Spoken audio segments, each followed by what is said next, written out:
L'affaire autour de l'agression de Jean-Baptiste Trogneux, le petit-neveu de Brigitte Macron a connu une première conclusion ce lundi 5 juin. Le tribunal correctionnel d'Amiens a rendu son verdict sur 3 des 4 personnes arrêtées jugées au motif de violence à l'encontre de l'artisan chocolatier de 30 ans. Parmi elles, 2 ont été condamnés à 12 et 15 mois de prison ferme, tandis que le 3e a été relaxé au bénéfice du doute.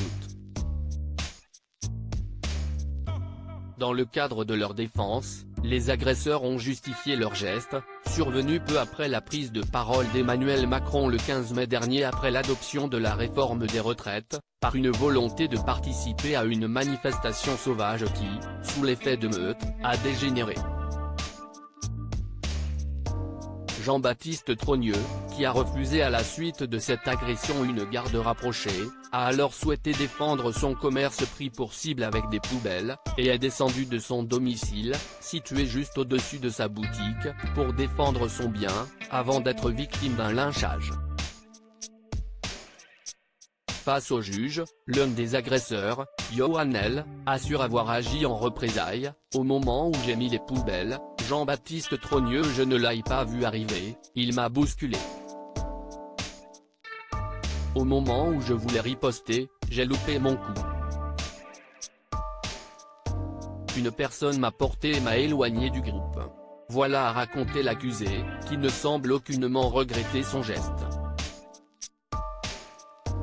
L'évolution coiffure de Brigitte Macron de son premier jour à l'Élysée a aujourd'hui Jean-Baptiste Trogneux, ni excuse, ni parole à son égard de la part des accusés de l'autre côté du box, Florian C.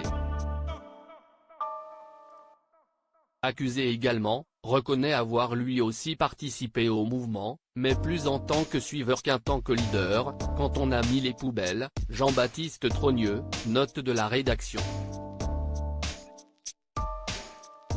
A bousculé un de nos potes, a-t-il tenté d'expliquer pour justifier son geste, assurant n'avoir rien cassé. Quant au 3e, Adrien F., se présentant comme journaliste indépendant opérant sur les réseaux sociaux malgré son illettrisme, il a assuré ne pas l'avoir touché avant de s'effondrer en larmes devant le tribunal. Malgré leurs explications et justifications, aucun des accusés ne s'est excusé ou n'a adressé un mot à l'égard de la victime. Une absence qui a probablement pesé dans les décisions rendues par la juridiction.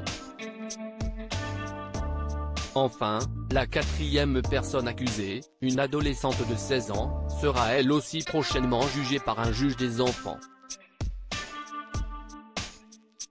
Crédit Photo, agence.